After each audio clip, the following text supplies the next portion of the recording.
Friar Lawrence. That's who I'm playing in Romeo and Juliet.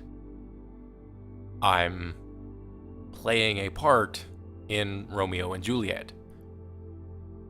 These are weird sentences for me to say. It's very strange because I would have never expected it.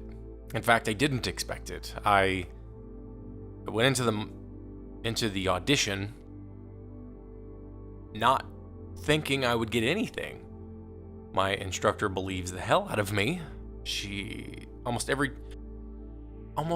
every single class since virtually the beginning, she's always said something awesome. Now, mind you, she says a lot of good things to a lot of people. And she's the kind of person that you want on your side no matter what. Just because she's that kind of person. She's probably one of the best people I've been around, let alone best instructor. And then on top of that, she's so absolutely supportive and encouraging, and it's like... So, I'm kind of taking the praise with a bit of a grain of salt, because I know I'm not the greatest, and we can't be. I mean, shit, I'm only just starting anyway. There's no possibility. But I also have to take stock in my own self. I have to look at me. We all do. And we have to figure out what it is we're doing and what we're doing well. I enjoy what I'm doing in this acting class. I enjoy working with her, and the fact that she was the director and thus the determining factor in this play, it made the whole situation easier, which is probably why it worked out in the first damn place. Because if I had done my very first read for Mercutio, which is who I was reading for initially, for some other director, whatever, they probably wouldn't have put me on at anything. But in this case, holy shit, dude. So I get there. This was 2 days ago. It already feels like it's been a week, but it's only been a couple of days ago. And it was Tuesday, so I got out of class like 4 o'clock. And I didn't have a whole lot to do. Well, I had a lot to do. I just didn't remember. I'll get to that in a minute.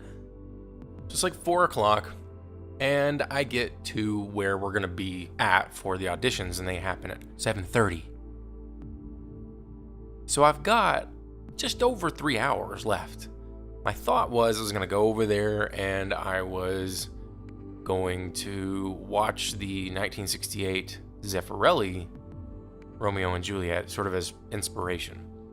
Well, one of my classmates was there, and she and I started talking, and, it just kind of grew from there, and more people showed up. Other classmates I knew. Throughout the night, really, there were a bunch of people that were walking by that I knew in some capacity or another, and a lot of people who were actors that I had seen from other plays that were stopping by to talk to so-and-so, and, I tried to give them something supportive to say to them, and it came this big throng of people after a while. Now, it was relatively calm, I would say, on Tuesday. Over time, more and more people show up. This really pretty girl that shows up. Super pretty. And interesting name. I'm not going to mention her name because there's no point. So, people are talking, blah, blah, blah, stuff's happening. And it gets to the moment of truth. And now I'm like the second person in line to audition. And I get up there, and, she's super happy to see me and everything. And I know she's gonna do her job. She wants to get the best people. And so I'm kind of reading Mercutio like I thought I should read him. And she's like, no. You gotta do it like you. Because I'm auditioning you. I'm not auditioning Mercutio. I'm auditioning Justin. And I need Justin to audition for Mercutio. Just do it like you would. And I'm like, I thought that's how I would do it, but it's like, no, just do it the way you usually do things. I was like, okay, whatever. So I was like, okay, fine. It was the Queen Mab speech that Mercutio gives everybody crap for. And I get all the way through it, and she loves it. She's like, okay, I want you to read for the prince. And so she just takes another set of lines, and she gives me the prince. And I read that one. That was when he's like breaking up the brawl in the beginning.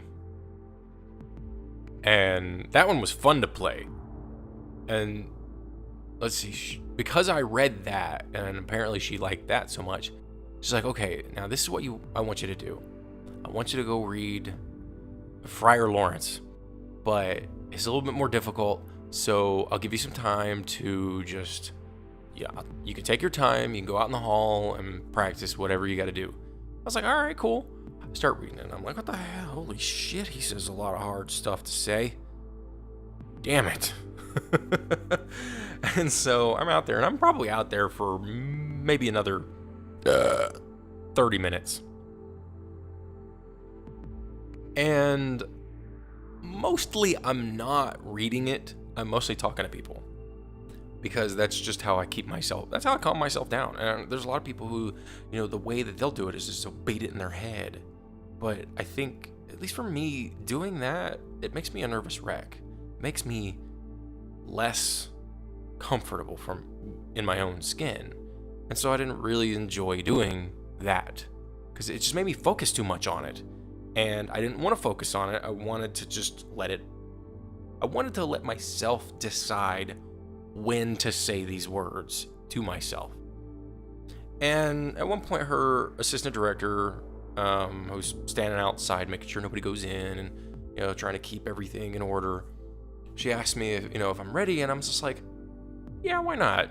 Whatever. And that's how I've kind of been going about a lot of stuff. And it makes life easier, I've noticed. So she's like, okay, well, so-and-so's going to go in next, and then I'll put you on after. So I go in there, and the funny thing is when I got on stage, I actually felt more like acting the part than any other time. I know my voice changed up a bit, and my actions, and I felt like the character was sort of growing out of the page into me. I don't really know. Honestly, I don't know how I was thinking then, because I was just on stage and I was doing it. And now I'm, trying to deconstruct everything. And how do I deconstruct stuff when I wasn't even paying attention to it? So there's that. And so I was like, well, okay. I don't think I did that great. Well, she turns around, she tells me it was excellent. So I was like, okay, you like to say that for a lot of people. So, and I've been giving her crap this whole time. And I'm going to stop, by the way. I'm going to stop giving her crap for it. Not because I think I'm excellent, but because I need to believe her, and I need to let her believe herself when she says those things. Because the last thing you should ever do, and it took me a little bit to realize this, but having looked over my past, negativity breeds more negativity, and positivity breeds more positivity. You know what I'm saying? So if I try to tear down her words, that's effectively punishing her for trying to be good. And that's not really a nice thing to do to somebody.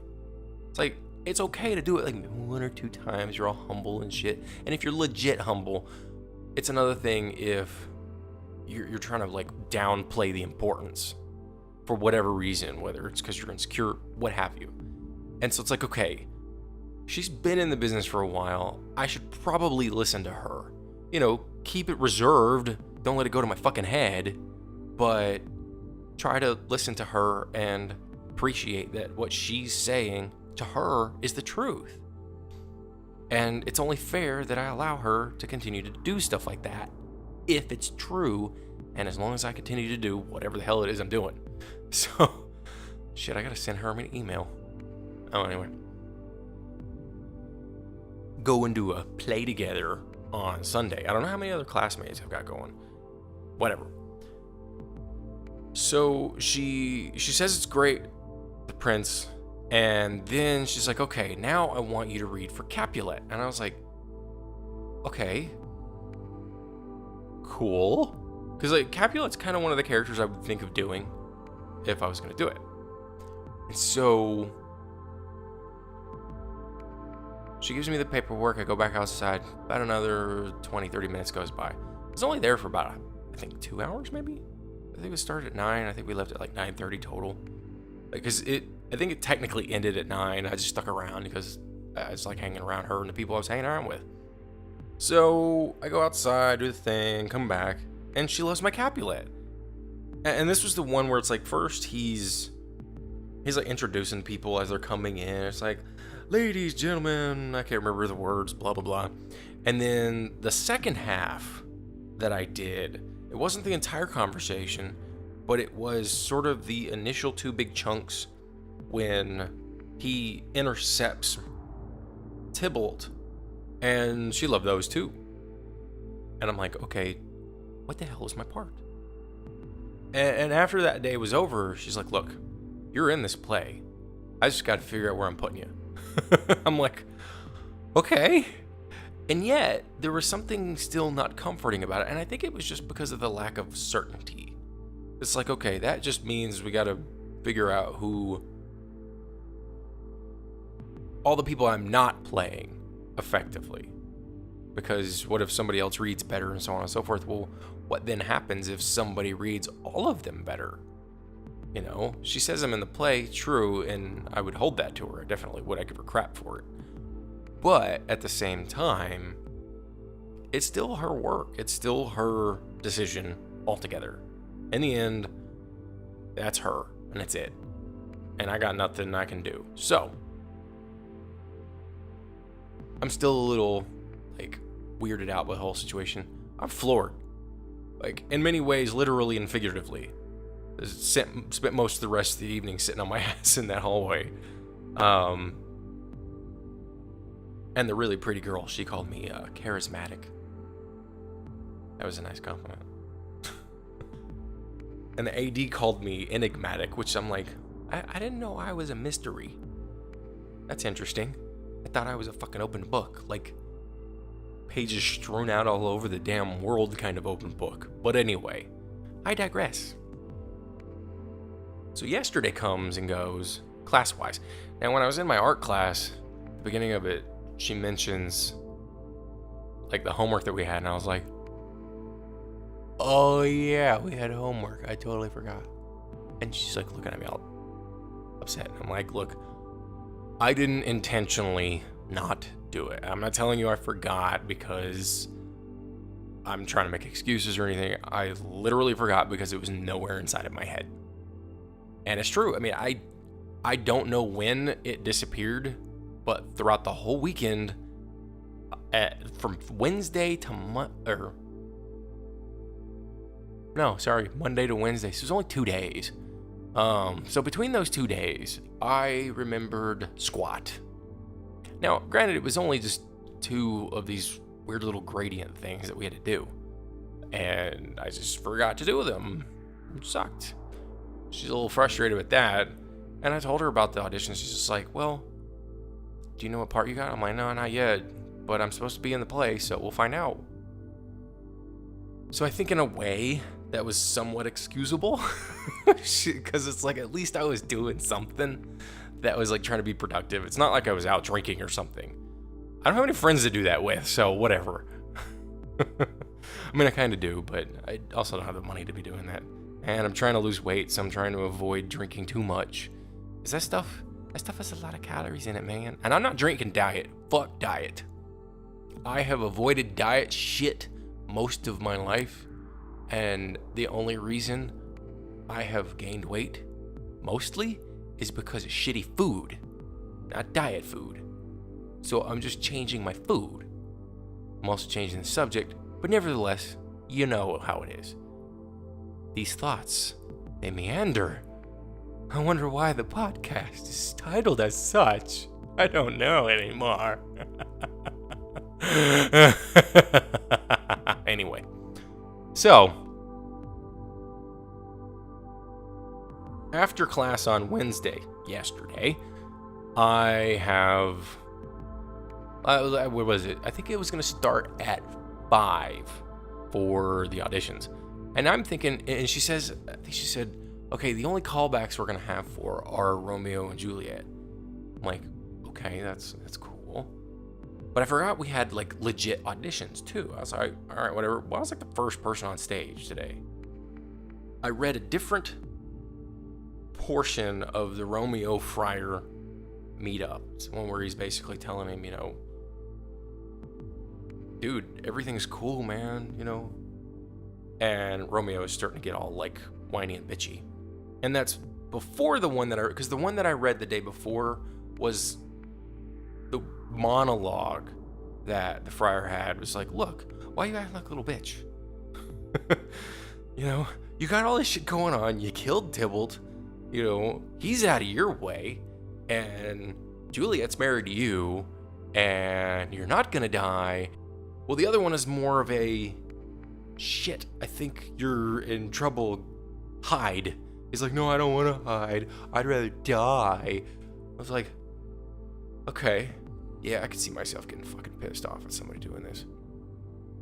Well, the guy who is now Romeo, I read with him while he was doing the Romeo. And she was like, okay. We just kind of stood there and did it. And she's like, okay, now I want you guys to just do it. Just act it out. Romeo, he's distraught. He is weeping. He's whiny. I don't remember the words. These are the adjectives I'm thinking of. I think she was giving the action and words, and this is how she's trying to talk. And I'm trying to learn how to talk like this because it's very difficult to talk in action words. It's weird. It's like descriptives to describe someone, very easy. Adjectives, great. Verbs, though, very different and hard if you don't do that. It's like writers, they pretty much have no problem with it. But the average person, unless they just talk like this all the time, and they could probably write too. So she's giving all these, he's throwing a fit, etc. And she's like, you gotta get physical with him because he could be arrested, and so could you, because you're in cahoots. I don't remember the terms at the moment, but and so like he throws himself to the floor, and I'm like yanking at him, and he's pulling away from me, and I'm basically like trying to hush him like a petulant child type thing, while at the same time trying to save his ass and my own as well. And it was so fun to do.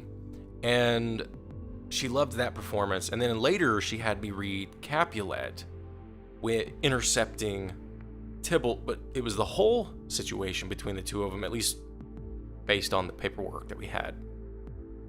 All the way to the point where Capulet has effectively said, I'm gonna quiet you, and then he turns and he's like, lights. He's just turning around and he's just like, get the fuck out of here, you stupid little shit. And then Tybalt whipped like a whipped dog, runs away with his tail between his legs, but he said, it's like, look, I don't like the fact that you and I think differently about this fucking Romeo dude, and that doesn't sit well with me. I might be leaving out of here in good graces, but it's gonna turn bitter. At least that's how I interpret it after a while. You start reading enough Shakespeare, it starts to make sense. And this is coming from somebody who has hated Shakespeare for so damn long, mostly because of how it was introduced. It's like when people talk about Dante's Inferno and they're like, oh my god, I can't fucking stand that book. Well, it's because they were forced to read it in high school, and nobody likes reading the things they were forced to read in high school. I don't like The Hobbit. What are you gonna do, bitches? I like the movie, but I don't know, whatever stupid critique about CG and all that shit, but whatever. I don't care. So, and the funny thing is I did the read as Capulet for the guy, for the Tybalt, who is now Tybalt 2. So that was cool. And he's in my class as well. And in the Juliet, she's also in my class too. I kind of figured she might be getting the part. I wasn't certain because there were a lot of other good actresses. I mean, granted, I hadn't seen them on stage, and the stage really, it's very different. It's weird. I don't even know how to explain it. Like, you'd be standing there. I think it's just because you're permitted to do everything you got to do. Whereas if you're rehearsing in the middle of the hallway, you have to be quiet, and you have to, make sure you're not in the way so people can't be walking. And even if you go outside, you're still you're still in people's lives. They're not there to see you. And so it's still a little strange. And I did a lot of reading as Capulet for a lot of dudes who were auditioning for Tybalt. And then I read as Paris twice.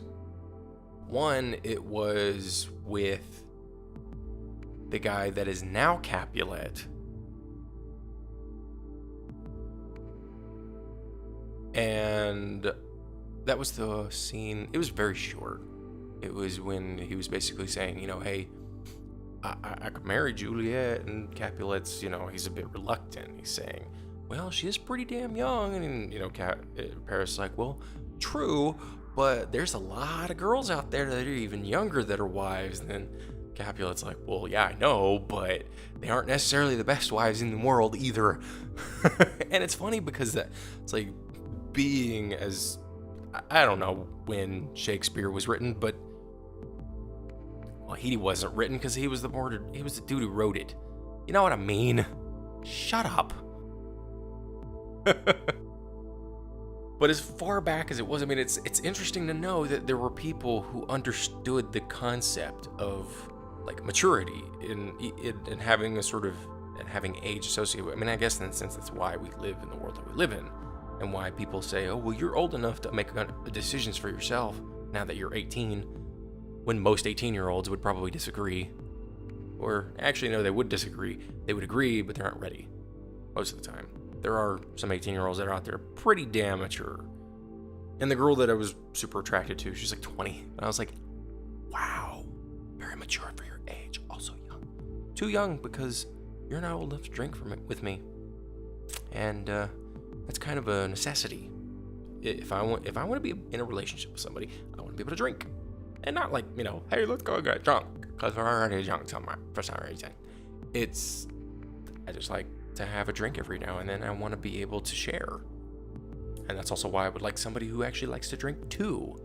But, not get trashed. So, I stayed there for quite a bit longer. And looking back on it, as I understand why now she wanted me to stay.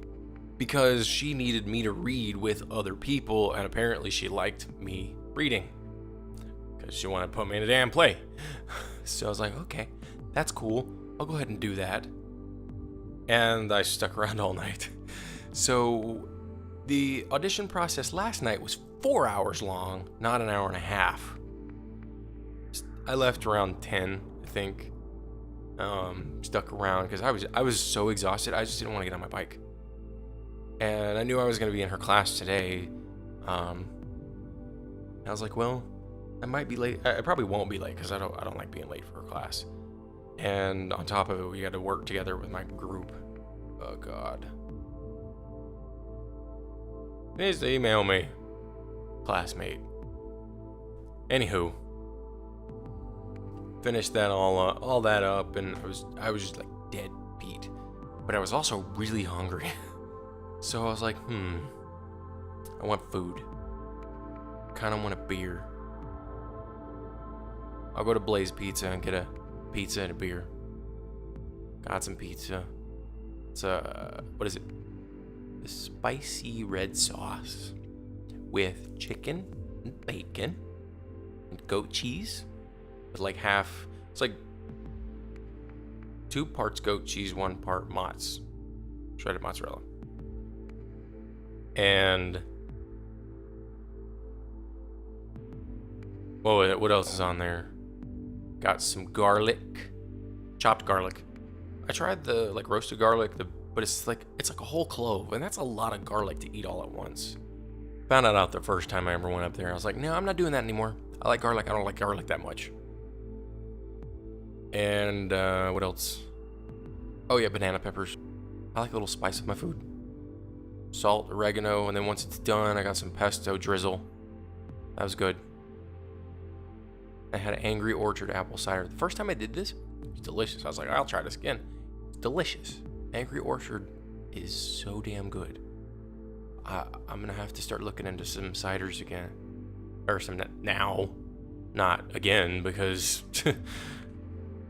I didn't look for them before. So yeah, and then I found out last night after like midnight or something, she sent an email to everybody and had the list, and I was like, Friar Lawrence, okay, this is gonna be fun. And apparently the being in the play counts as a class, which is kind of cool. So that's cool. I mean, it technically has like an ad code and everything. So that's neat. So, yeah. I'm gonna play Friar Lawrence in Romeo and Juliet. 3 nights. That'll be interesting.